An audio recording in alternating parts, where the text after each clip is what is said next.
Մարդու իրավունքների պաշտպանի գրասենյակը Բաղրամյան պողոտայում տեղի ունեցող իրադարձությունների վերաբերյալ վերջնական զեկույցի պատրաստման համար սպասում է ոստիկանության տրամադրելիք տվյալներին։ ՄԻՊ-ի համար ամենամտահոգիչը հունիսի 23-ի առավոտյան տեղի ունեցած իրադարձություններն են։ Ոստիկանությանը տրվել է 5 աշխատանքային օր։ Եթե մինչև երկուշաբթի սպառիչ պատասխան չլինի, ՄԻՊ-ն իր զեկույցը կներկայացնի առանց դրա։ Ներքին սահմանված հստակ ժամկետներ չկա, իրեն կարող են օրինակ ուզել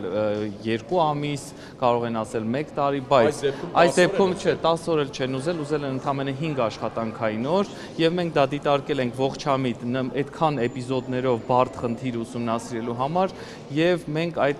կսպասենք ոստիկանության այդ ողջամիտ ժամկետին, որպեսզի տանք մեր գնահատականները։ Մարդու իրավունքների պաշտպանը նշում է, որ հիմնական բողոքները ստանում են սադրիչներից։ Մեր հորդորը այս պահին կլինի, որպեսզի ոստիկանությունը հնարավորինս զգուշ եւ հնարավորինս ուշադիր լինի հենց այդ սադրիչների հետ կապված։ Իսկ կառավարության նիստում արդեն վարչապետը գործարար աշխարհի ու հասարակական կազմակերպությունների ներկայացուցիչների ուշադրությունը շարունակում է պահել տնտեսության առջև ծառացած խնդիրների համատեղ լուծման վրա։ Հունիսի 30-ին տեղի ունեցած տնտեսական օրակարգ համաժողովը ունենալու է իր շարունակությունը։ Ես ուզում եմ կրկնել համաժողովին հնչեցրած իմ ուղերձը։ Մեր դռները բաց են բոլոր ողջամիտ առաջարկների ու ծրագրերի համար։ Ցանկացած առաջարկ, որը կօգնի մեր ընդհանուր գործին, կգնահատվի ըստ արժանավույն։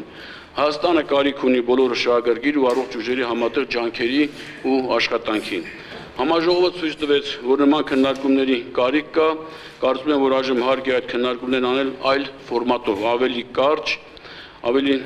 ուղղորդված, ավելի մեծ փորձագիտական ներուժի ընդգրկմամբ, ավելի խորը մասնագիտական ճյուղային քննարկումներ։ Գրավից կազատվեն միջպետական բանկում գրավադրված Նաիրիդ գործարանի բաժնետոմսերն ու անշարժ գույքը։ Միջպետական բանկի կողմից Rhinovel Property Limited ընկերությանը եւ Նաիրիդ գործարան փակ բաժնետիրական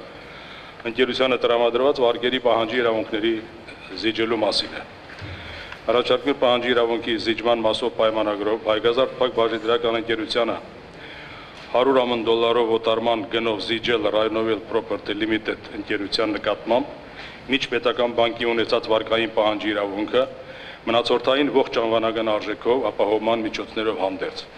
Այստեղ վարկի ընդհանուր գումարը 70 միլիոն դրամ է, պարոն վարչապետ, եւ գրավադրված է ամբողջ բաժնետոմսերը։ Եվ երկրորդ մասով պահանջի իրավունքի զիջման մասին պայմանագրով Նաիրիդ 2 փակ բաժնետիրական ընկերության $100 միլիոն օտարման գնով